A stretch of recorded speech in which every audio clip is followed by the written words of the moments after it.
welcome back to my channel. So today we're going to be doing our second look using the Anastasia Beverly Hills Modern Renaissance palette. I think what I'm going to start doing now on my channel and on Instagram is that I'm going to be doing like at least 5 looks with each of the palettes that I purchased, since I have so many and I feel like it's pointless to upload just one look, you know, per week on just using, you know, like the palette that I purchased. Like, these things are expensive, so I might as well just kind of help you guys out and show you what is possible with these palettes. Of course, all the details for like the face makeup is going to be on my Instagram page, which is @SpiffUp, so you guys can go and check out what I used on my face before I did this look here. But for the eye makeup, it's going to be a very simple, easy tutorial. I think what I'm going to start doing as well is creating a playlist here on my YouTube channel that is just going to be like titled Anastasia Beverly Hills Modern Renaissance Palette, and there you're going to see at least like 5 tutorials on 5 different looks that you guys can achieve just by using this palette alone. Alright, so without further ado, let's get started with this little red smoky eye that I created using the Modern Renaissance palette. Alright, so the first color that I'm picking up is Raw Sienna, and I'm picking that up with my Morphe M441 brush, and I'm just going to be buffing that into my crease area. Since we are doing a smoky eye, I want to do like very light colors in the crease area and have them kind of like fade out into a gradient. And I'm just kind of whisking this outwards, especially into the outer V area. Next color that I'm picking up is Burnt Orange, and I'm picking that up on the same brush, and I'm kind of just layering that on top of Raw Sienna. These shadows are so creamy, and if you haven't already picked up this palette, you guys need to. I mean, it's about $45, but honestly, it's so worth the money. There's so many looks with this, and it's perfect for like the average day woman. Alright, so I'm going to lay down a little bit of air-spun translucent powder, and the reason why I'm doing that is because we're going to be working with red. Now, I know that it's a very pigmented color, so I don't want it to fall down onto my face makeup and kind of ruin it.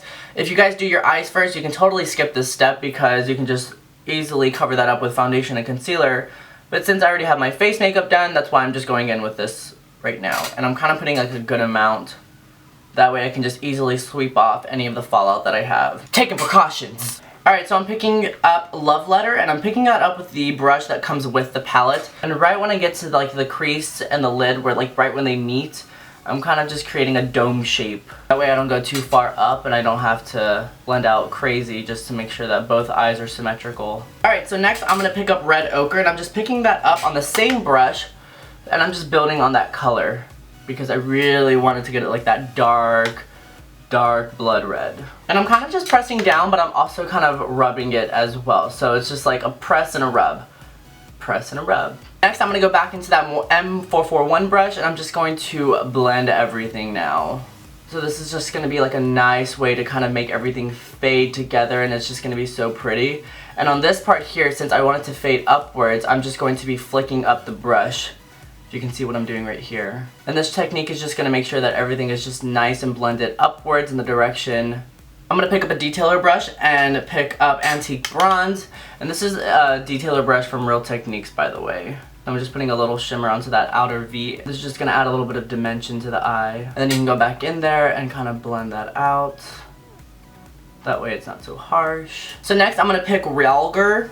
Sounds like a Pokemon. But I'm picking that up on my Morphe E22 brush, and I'm popping this onto this like outer portion close to the brow bone. But I really just want to focus the color right here, so that way whenever I open my eyes, this color stands out. I don't have to pop it like all throughout the entire crease. It can just be focused right here. This is really just going to pull in the eyes. Alright, so go ahead and sweep off that translucent powder. We do not need it anymore. I'm going to take a little bit of black into my waterline and also into my tight line.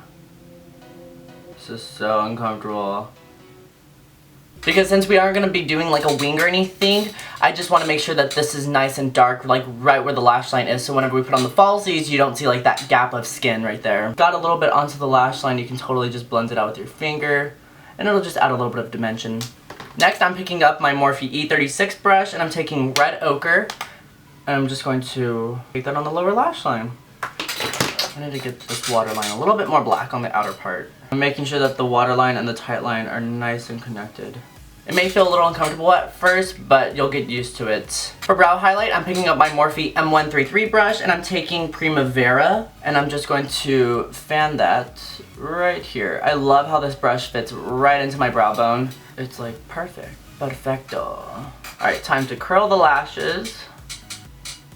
And I'm just taking a generic eyelash curler, nothing crazy. So the best way for me that I put on my falsies is that I take the outer corner and I kind of will just plop them like so. Ah! Make sure you don't have any glue on your fingers, by the way. And I'm just going to plop them right there. And I always push upwards, that way they really fan out. Alright, and then for mascara, I'm just taking my Lancome Hypnostrama mascara. This is probably one of my favorites. I'm just going to lightly coat them. And I'm not going to be putting any on my lower lashes just because I feel like whenever you don't do that, it makes your eyes look a little bit more dolly and like, I don't know, they look more attractive. Some days I just want to take a break from the bottom lashes. Alright, and then for lips, I'm just going to be taking MAC's Antique Velvet Lip. I love this color, especially for the fall time.